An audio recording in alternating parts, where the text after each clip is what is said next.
কিছু কিছু crime story শুনলে আসলে আমরা খুব খারাপ লাগে যে আমরা কাকে বিশ্বাস করব কাকে বিশ্বাস করব না।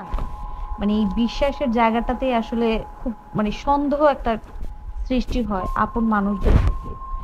এই ক্রাইম স্টোরিটা ঠিক এরকমই একটা ক্রাইম স্টোরি। এই মেয়েটা ইন্ডিয়ার মুম্বাই শহরে থাকতো। হ্যাঁ, এবং সে একটা ইন্টারন্যাশনাল হেয়ার স্যালনের ফাইন্যান্সিয়াল ম্যানেজার থাকে। মেয়েটা দেখতে সুন্দর, যথেষ্ট এডুকেটেড এবং তার কাজের ব্যাপারে খুব ডেডিকেটেড ছিল। যেহেতু সে সে ফিনান্স ম্যানেজার ছিল, তার একটা হ্যান্ডসাম স্যালারি ছিল এবং তার অধীনস্থ কিছু কর্মকর্তা কর্মচারী ছিল।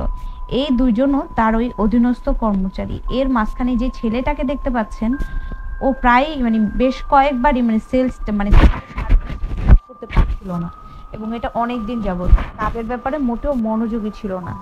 এবং পাশে যে মহিলাটাকে দেখতে পাচ্ছেন, এই মহিলাটার নাম খুশি। এই মহিলাটার যদিও বিয়ে হয়ে গেছে, কিন্তু তারপরও এই ছেলেটার সাথে এক্সট্রা ম্যারিটাল অ্যাফেয়ার ছিল। তাদের মধ্যে একটা অবৈধ সম্পর্ক ছিল এই ছেলে আর এই মেয়েটার মধ্যে। এখন যেহেতু এরা দুজনই ওই ওই অর্গানাইজেশনের কর্মচারী, এবং এই মেয়েটা হচ্ছে ফিনান্সিয়াল ম্যানেজার থাকার কারণে এই দুজনকে বারবার বলতেছিল যে তোমরা কাজের ব্যাপারে একটু সতর্ক হও। তোমরা যদি এই ফিনান্সিয়াল ম্যানেজার মেয়েটা বারবার বলছিল তোমরা কাজের ব্যাপারে একটু সতর্ক হও, কাজের ব্যাপারে যদি তোমরা সচেতন না হও তাহলে আমি কিন্তু তোমাদেরকে আহ, এই কোম্পানিটা রাখতে পারবো না। এখন তোমরা চিন্তা করো তোমরা কি করবা। এবং মেয়েটা প্রায় বলতো যে দেখো, আমি তোমরা যদি টার্গেট ফিল আপ না করতে পারো আমি তোমাদেরকে আসলে এই কোম্পানিতে রাখতে পারবো না। এখন একজন সিনিয়র হিসাবে মেয়েটা এটা বলতেই পারে, কিন্তু এই কথাটা মেয়েটা কেন বলছে এটা তাদের খুব ইগোতে লাগছে, তাদের দুজনের ইগোতে খুব লাগছে। কিন্তু সেটা এই মেয়েটাকে বুঝতে দেওয়া হয় না। একদিন মেয়েটা সকালবেলা বাসা থেকে অফিসে যাচ্ছিল। যেহেতু এই দুজনও তার জুনিয়র কলিগ, সেহেতু এই দুজনকেও সে নর্মালি বিশ্বাস করে। তো তারপর যা হইলো, মেয়েটাকে বললো যে চলো আজকে আমরা একসাথে অফিসে যাই, আমরা তো তোমার বাসার সামনে দিয়ে যাচ্ছি, তুমি আমাদের গাড়িতে করে চলো চলো চলো যাই। মেয়েটা যেহেতু ওর কলিগ, তো ওদেরকে অবশ্যই বিশ্বাস করবে, ওদেরকে বিশ্বাস করলো এবং গাড়িতে উঠলো।